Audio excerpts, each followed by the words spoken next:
disgusting, obnoxious creeps. Thank you. It was really fun for me and a really big challenge because you have to keep your mind occupied the whole time, imagining things and visualizing things and really pretending that Casper's right there. So it was good. There was no room for boredom at all. This morning, Casper got the thumbs up from some of the first to see it. I think it's very exciting and very funny, and it's really good. It was exciting, it was good. It was very funny. It's exciting and scary, funny, all sorts of things. It seems the Friendly Ghost could find cinemas a successful haunt this summer. There's a girl on my bed. Yes! And who says ghosts don't exist? And that's it for this week. Have a great weekend, and we'll see you Monday. Till then, bye.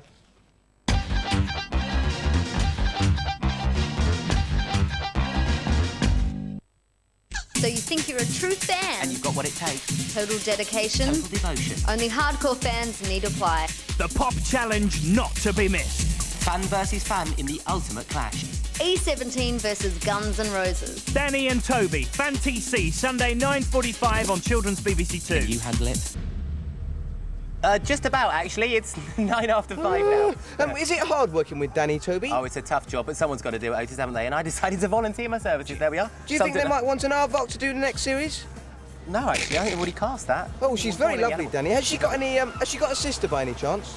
Yeah, has she got a sister? Just so that I could meet her. She's only had about 20 top 20 hits or something, hasn't she? Who's that then? Kylie, of course. Oh, Kylie, she's great. Fool. Oh, well, anyway, look, I bet I've got better jokes than you. I bet you haven't. I've got some great ones. No, bet I have. All right, then. Here we go.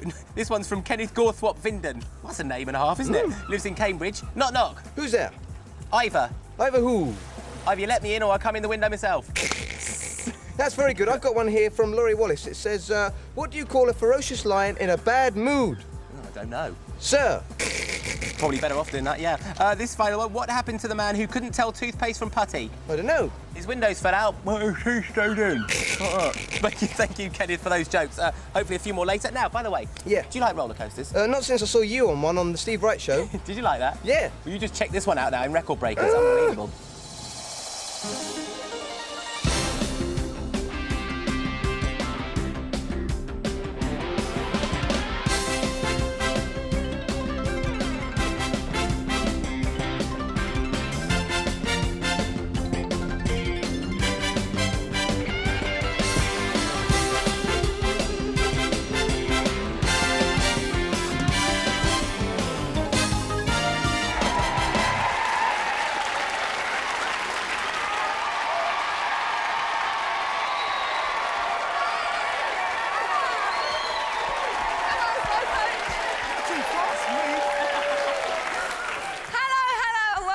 Record Breakers, and what a show we've got! Yes, we're on a roll. Check this out.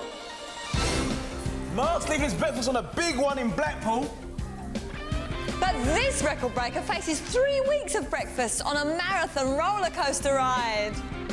We're also taking the ride of a lifetime with the world's fastest windsurfers. And we've got an explosive finish with a gigantic firework display. Forget your average bonfire night, you've never seen fireworks like this one before. But first, did you know this is the year of the roller coaster? Well, it is. £30 million have been spent on new rides around the country. So who better to look into the roller boom than our very own Mark Curry? Thanks for sending me up here, guys. Up here to Blackpool, and in a minute, up there. Woo. Out of that £30 million you mentioned, 12 million alone was spent on this ride. It's the world's tallest and fastest roller coaster ever. It's called the Big One. Lovely view.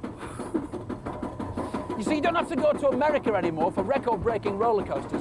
For instance, in Yorkshire, you've got the longest one, which is 1.5 miles long. And then in the Midlands, you've got Europe's only standing-up roller coaster. Now, on this, in Blackpool, the Big One, you can experience a record-breaking 235-foot fast drop! And here we go! Oh, wow! Wow! Oh, it's incredible! You just feel like you're just going to fall out completely, but you don't have to see that. Oh, it's fantastic! It's brilliant! Woo! I apparently all the steel work, if you laid it out, it will cover 35 miles.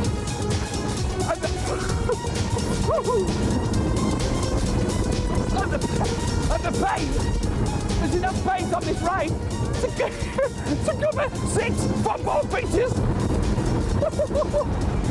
85 miles an hour and gets up to 1 point.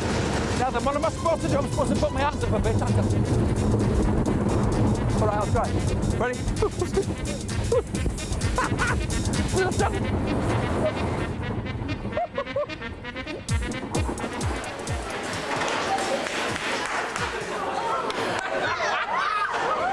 Oh, I tell you, my stomach's up here, my brain's somewhere else, my glasses are there, and it only lasted 2 minutes. Can you imagine riding a roller coaster for a whole day? You'd have to eat on it and sleep on it. Nobody'd do that, would they? Can you imagine riding a roller coaster for a whole week? That'd be a record breaker, wouldn't it? No. If you wanted to break the world record for being on a roller coaster, you'd have to stay on it for 503 hours. That's 3 weeks. Well, it's all happening here in Blackpool because a teacher from America called Richard Rodriguez has already been on the Big Dipper for 2 weeks, and he hasn't been sick once. I'm going to try and get an interview with him if I possibly can. Here he comes.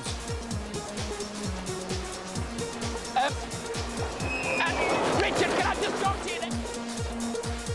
I'll try again. Here he comes again. Richard, is it possible just to talk? Richard! If you just... Apparently, he's allowed to have a 5-minute break every hour. You can do that when there's a marathon, so we can have a chat. How you doing? We went into the station to pick up more passengers, and I found out he can save up his 5-minute breaks and take them all at once in one big chunk. So what does he do with the luxury of 20 minutes on solid ground? I stagger back to my to the downstairs area and just lay down on my bed. So you do stagger? Yeah, I do stagger. I'm a little wobbly. You know, I've been on this moving vehicle all night, and you know, I just need to be stationary for like 15 minutes. That's important for my body to adjust. And then I usually go in and wash up. I try to like clean my, wash my hair. Then they bring me some food, and I usually eat my morning meal. And so you don't eat actually on the Big Dipper? No, I eat candy bars and maybe milkshakes, things like that, but my main meals are always downstairs during my break time. Oh, we're going, are we? Oh, I was going to leave you to it. Oh. No, come on, take a ride. You'll enjoy this.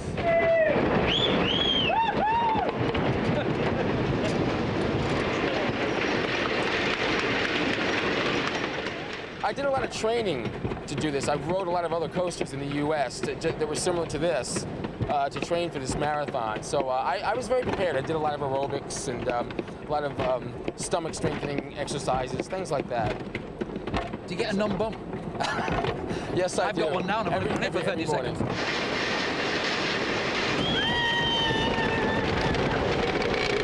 Isn't the noise of it just get on your nerves all night? Well, yeah, it does, but I have earplugs, special earplugs that take the noise out, and actually the noise becomes quite soothing after a while. You sort of get used to it. What kind of a reaction have you had from the people who've been queuing up to get on the Big Dipper? Some people think I'm mad. Some people can't believe that I really sleep on this. They think that there's just no way I could do it, but here's a fun part. That wakes me up at night sometimes, that part. Have there been moments when you wanted to give up or you thought you couldn't do it? Oh, yeah. I mean, every morning I want to give up. Every morning I want to just sleep the whole day, So listen, Richard, you've got, 120 hours left on this thing? That's it, 120. Can you do it? I'm going to do it. I'm going to go for it, man. I just had like 25 minutes and enough for me. Good luck. Hey, thanks for riding. Good luck. It was a pleasure. All right, all the best. Tell you something, he's got nerve and he's obviously got a strong stomach. He's also got 1 week to go. And go he certainly did. Around and around, again and again. Day and night for a staggering 23 days.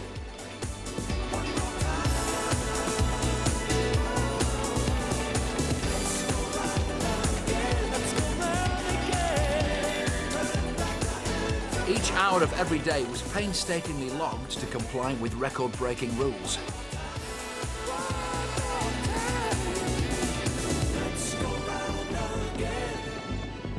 After a marathon 549 hours, Richard pulled into the station for the final time, smashing the record by 46 hours. It was a great feeling to be getting off. I mean, I sort of thought about the whole 3 weeks, and it's a real adventure. I know that I did this. I have the world record. But as I say, you know, records are made to be broken, and I welcome others who want to take it on.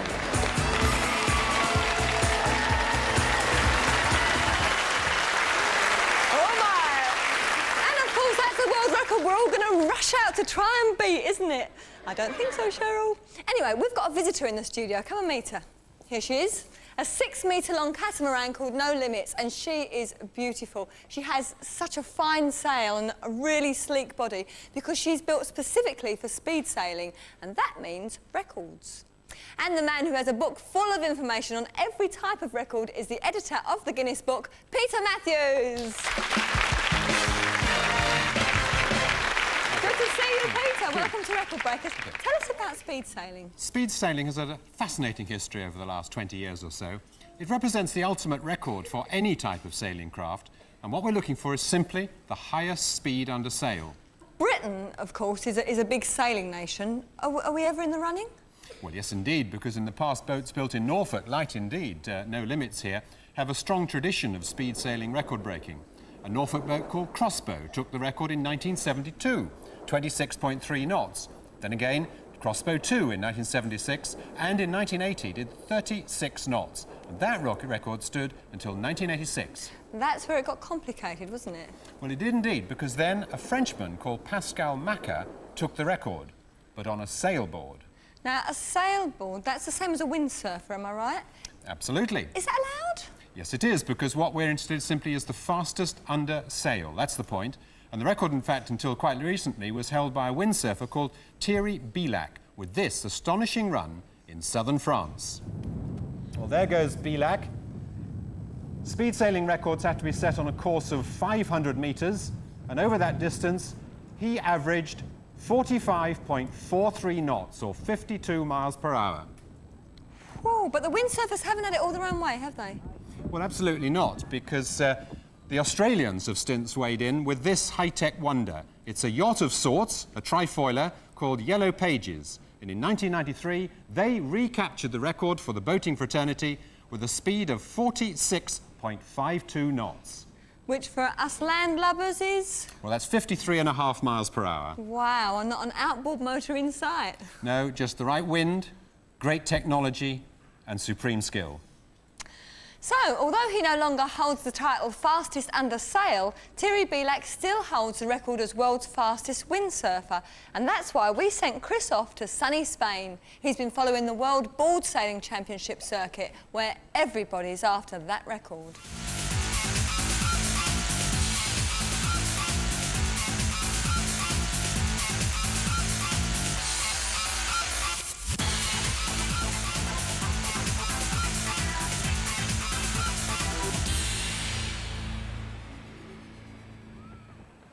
Sun, sea and sand, but this is no holiday. These guys are here for the Levant wind, which makes this one of the best places in the world for board speed sailing. This is Tarifa on the southernmost tip of Spain, overlooking the Straits of Gibraltar. And I've flown in especially with some of the world's top windsurfers to set a brand new speed record. The current world speed record is held by this man, Thierry Bilac. He set it in April 1993 in France, and now he's here to see if he can push him and his board even faster. His record? The record to beat is an amazing 45.34 knots. You've been world champion 3 times. You've held the world record 3 times. Do you think you can keep it this week? Eh bien, je pense que la compétition de l'année dernière où on a eu du vent très fort. Well, I think that because there were some very strong winds here at the competition last year, it means that a lot more top-class windsurfers have turned up in Tarifa this time. That can only mean better speeds, which is great, because there is more to compete for. Winning's not easy, but after all it will be difficult for the others too. Well, yeah, you've got the speed, you've got the strength, the wind picks up. I wish you the best, yeah? But there are plenty of windsurfers lining up to take Thierry Bilac's title as the fastest board sailor in the world. Okay, I'm Pascal Maca. I was born in 1957 in Calais, in north of France, and I broke 3 times world record, once in 86, one in 90, and one in 91. And now I want to break another one, so I'm ready this year in 94 to smoke another one and to reach 50 knots and to be the first to reach 50 knots. I am Eduardo Bellini. I'm coming from Mallorca, Spain. I'm 20 years old, and I'm going to try to break the world record. My name's David White. I'm 32 years old. I'm from England, and I'm the world production world record holder. Hello, I'm Bjorn Dankebeck. I'm Dutch. I got a Danish mother and been living in Spain for the past 16 years. And I'm 6-time windsurfing world champion.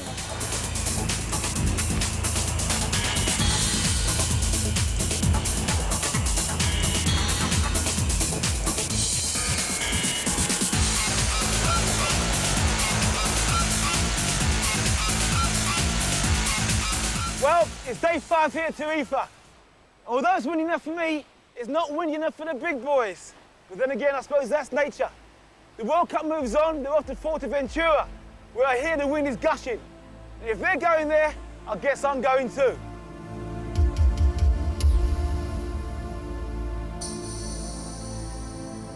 As you can see out there, the windsurfers are out there now just testing the wind.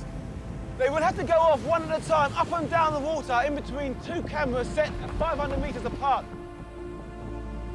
Now, the times will be recorded, and hopefully we'll get it. But if you blink, you may miss it. And they're off. Bjorn Dankebeck. Wow, check him out. This guy's the Iceman, 6 times world champion. Everyone's gunning for this guy. He can do it all. Ooh, 40 knots. And the beat keeps going on. Don't forget the world record we're going for is 46.52 knots, and here we have Dave White, British homemade. Can he do the business today? Hold on, buddy. Ooh, not quite there today. Bellini, Eduardo, this is the man who's got the flamboyant hair, the flamboyant glasses. But can he get the flamboyant record? One for the girls. Bellissimo, bellissimo. Woohoo! Terry Belak, this is the main man. He hasn't got the world championships, but he's got the world record. Can he break it? Can he redo it? 41.94 knots, the fastest of the day, but not quite fast enough. But this now is Pascal Maca, and he's in the controls. And this guy said he wants to smoke this record. Well, you better get smoking, my friend. We're watching you. And the beat keeps going on. But not today, my friend. In fact, it was disappointment all round. The final results showed some fantastic speeds, but there just wasn't enough wind to break the records. So Terry Belak is still the world's fastest windsurfer.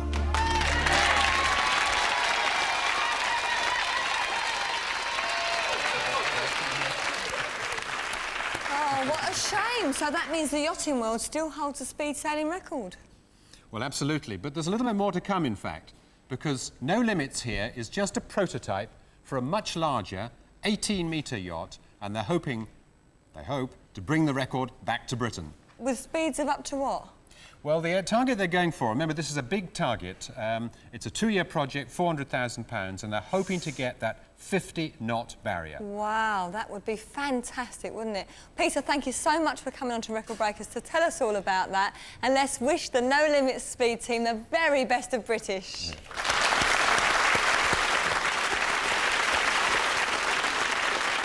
That's great stuff.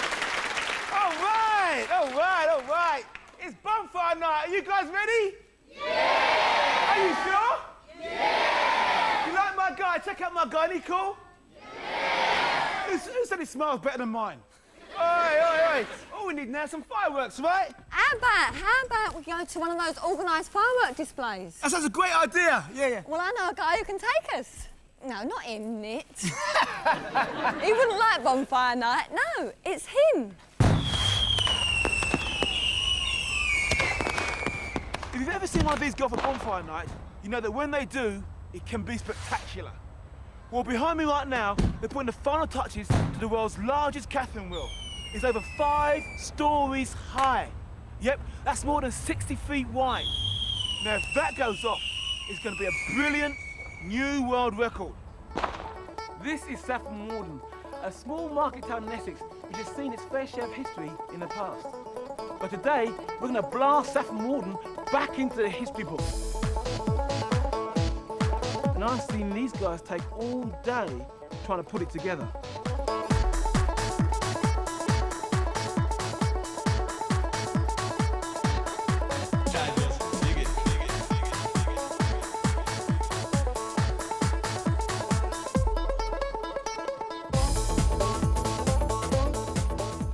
To make it go round, there are 114 rockets which will act as motors.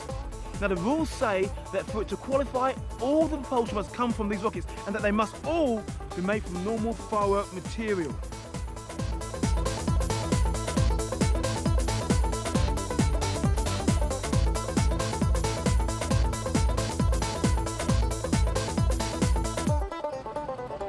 So Tom, you're the guy who's been leading the team today, and I've seen that's been a lot of hard work. Has there been any problems? We've had a few problems. We had a problem with the bracket on the post not being quite straight, so it's quite difficult to stop such a big wheel from hitting the post. So we adjusted the bracket back a bit. Now they're looking desperately close to hitting the top of the post. Right. So it really is a fine balance. Very fine balance. It's quite a worry, that one. The current record is 47 foot, 4 inches. Why go to 60 foot? Because I want to set a wheel and no one's going to bother to try and brake. So you want to blast this one out of the sky? That's the idea, yeah. At the moment, it looks like a Catherine wheel. It smells like a Catherine wheel, but it ain't one unless it moves. You understand that? It ain't a Catherine wheel unless it goes round, no. So how are you feeling right now, knowing you've got to actually move that thing? Well, when I look at the size of that, and if you think how far one of those tips has got to go round to make a full revolution, that's 60 feet diameter, so that's nearly 200 feet for a full revolution. That's a lot of travelling to do. A lot of wheel, a lot of rockets, yeah. And a big record. That's what I'm after. Hope you get it, buddy. Thank you.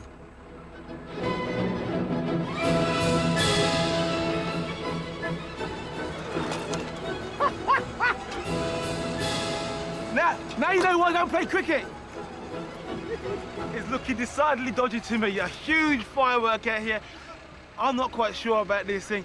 I hope they get it, but if I'm going to be firing it, I'm going to make sure I'm a good distance, because you know, fireworks, don't play with them, don't go back to relight them, and if you're going to start it, make sure you're a safe distance. And for me, that's got to be at least 20 metres. I'm out of here. See ya.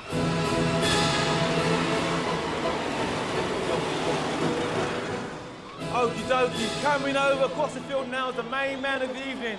Are you ready to give him a hand? All right, Tom's ready. I'm ready. Record breakers are ready. Are you ready? All right.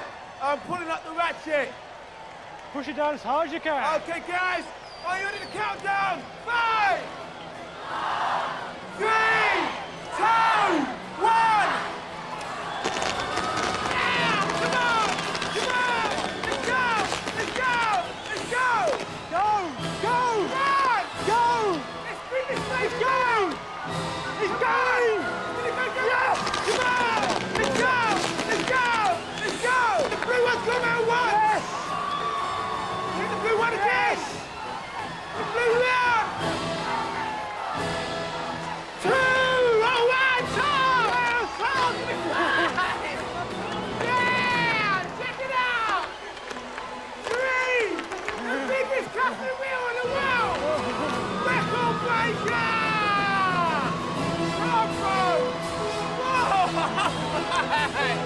Good job! Yeah! Tom, how are you feeling? Absolutely fantastic. Tom, you're a record breaker! Catherine Walden, thank you for turning out tonight. Record breaker!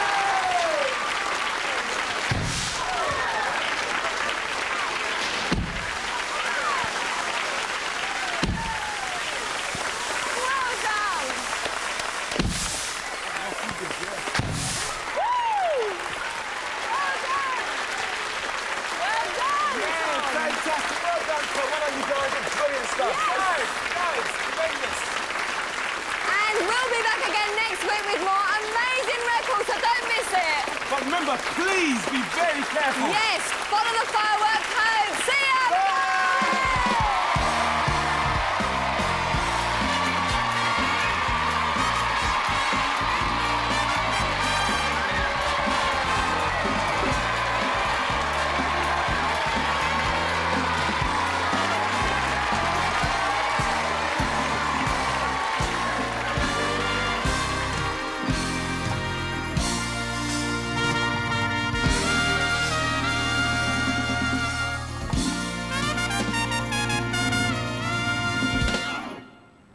Yes, a sparkler of a show. Talking of which, now get the full lowdown on another one happening tomorrow morning.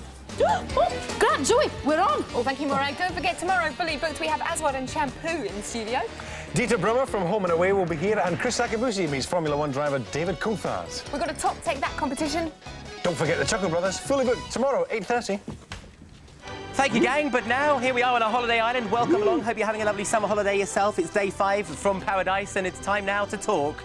Holiday horrors! There's something... Oh, that was Friday, wasn't it? Yeah, something particularly grim and gruesome happened to you on holiday. Have you heard of a friend or another member of the family that's been away and something horrible or maybe funny and hilarious has happened? We're going to give you details because we like to hear about those. We're giving you the address shortly. It could, of course, have been something to do with the food. Ooh, are you all right? I'm fine, thanks, yeah. Or even maybe something to do with the transport, of course.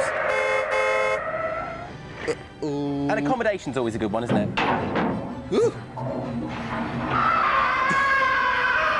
What is going on? Exactly. Something grim and gruesome happened to you on holiday. You want to hear about it? Of course, you were on holiday for the last week, weren't you? Yes, I did recently, and something grim and gruesome happened to me.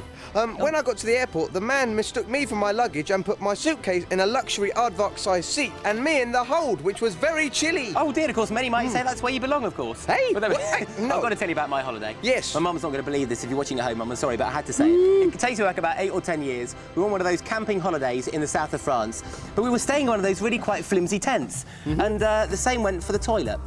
It was one of those sort of plastic toilets which was behind a zip, and it wasn't, of course, fastened very securely to the ground, and I was a bit desperate for the loo, so I legged it onto the toilet, and it all fell over everywhere into Mum and Dad's bedroom. They were not happy. Poo-poo! Poo-poo! Absolutely. Poo-poo, exactly. There's the address. If you'd like to send us your grim and gruesome holiday horrors, send them to Children's BBC, PO Box 4567, London W12 6AA, and have a fine weekend. Bye!